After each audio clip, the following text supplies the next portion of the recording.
So Mark has many techniques and literary devices that he uses in his gospel.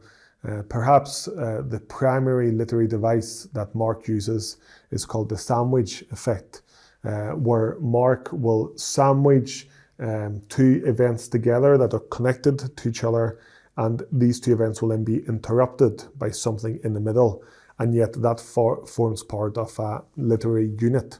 So a good example of this, for example, is in Mark 7 and in Mark chapter 8. We have two miracles of the Lord Jesus. The first one, where he heals a deaf man and enables for this deaf man to see. And then you have, on the other end, you have another miracle where Jesus gives sight to someone who was blind. And it's a unique miracle because Jesus heals this man in two stages.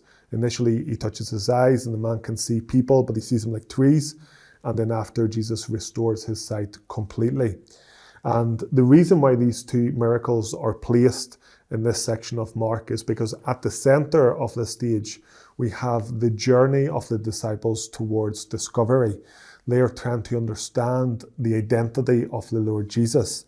And they're having difficulty in understanding the identity of the Lord Jesus. They have ears, but they do not hear. They have eyes, but they do not see. And Jesus says these very words to his disciples. And so these two miracles are illustrating the spiritual journey of the disciples towards a better understanding of the Lord Jesus. And this is an example of inspired crafting in the Gospel of Mark.